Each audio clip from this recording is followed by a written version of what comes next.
90s rappers have been very disappointing lately. Recently, the big talk that everybody's talking about is the P. Diddy video of him and Cassie having their situation in the hotel. The video is hard for me to watch. I only was able to watch it one time. It was disgusting, unforgivable. He looked like a 17-year-old bully throwing a tantrum, and it's really disappointing to see. Do you guys remember that alleged audio of P. Diddy and Meek Mill?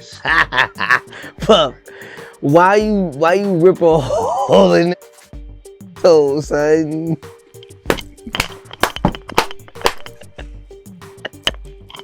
Yo, son, why you? Yo, son, why you rip a oh new in this, son? Yo, son, Puff. No. A lot of young people don't understand how much of an impact Diddy and Bad Boy have had on rap music. He's had a tremendous impact on rap music. So to see him have this fall is very disappointing. I think that he should have never apologized. No one is going to accept the apology. No one's going to believe him. I think it was just a bad move. He must have just been completely reactionary, saw the video, saw the backlash, and then just started to record himself. Another mistake for him. No one ever comes back from these sort of videos, and I don't expect for Diddy to come back. I think that he'll continue to make money. He just won't be on stage singing "Missing You" another year. You know who else is disappointing? Cam'ron. He was doing an interview with CNN, and they were asking him about Diddy. For us that know hip-hop, he's the wrong guy to be asking. Who they should have called was Mace. Cam'ron acted very disappointing. Can you tell us a little bit more about that? I mean, is there something known in the industry about how Diddy treated his artists?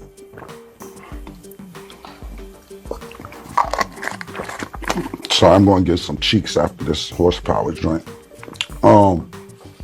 Cam'ron is pushing 50. There's no way he should have acted like that on CNN. That was not genius promotion either. It was cringe. At first, I didn't even know what he was drinking. But then the comment about... So I'm going to get some cheeks after this horsepower joint. That not only was disrespectful, it was raunchy, and it was trashy. Cam'ron, bro, you could have handled that, and you should have handled that in a much better manner. And at the end of the interview, in a professional manner, you should have advertised your products by naming the name of the product, where to go get the product. But instead, you drank it on camera, and then you said... So I'm going to get some cheeks after this horsepower joint. Black men, we have a responsibility to act with maturity when we're in those sort of spaces. Now, if you're a young African American, you're a young black person, okay, I'll give you a pass. You may be immature. You still have some growing up to do. But if you're pushing 50, I expect to see maturity. I expect to see somebody talking with some sense, okay? You know who else disappointed me too? Fat Joe. You're trying to disassociate yourself away from Trump, but then you're holding up the January 6s. You got a pair of January 6s in your hand. Talk about, I've got to have them. I got to get the Trumps. Even the sneaker thing,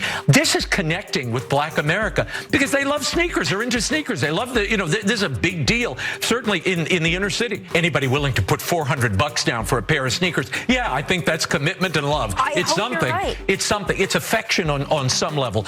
I don't think this is just for collectors. It's for people who want Donald Trump brand sneakers. If you were going to get the January 6s and you needed them for your collection, why didn't you just keep it quiet? Another one that's disappointed me lately is Keith Murray. Keith Murray is out here suffering from mental illness and substance abuse. And he used to be one of my absolute favorite rappers of all time. An incredible lyricist, and to see him out here like the way that he is now, it's just disappointing. Keith Murray, though, in an interview, he said something interesting about Diddy. I did special delivery because I spearheaded the song.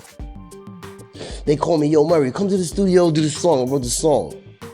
I wrote my first, and the track master did the beat. And then Harv come, yo, Puffy want to buy the publishing. Back then, I didn't know about buying publishing.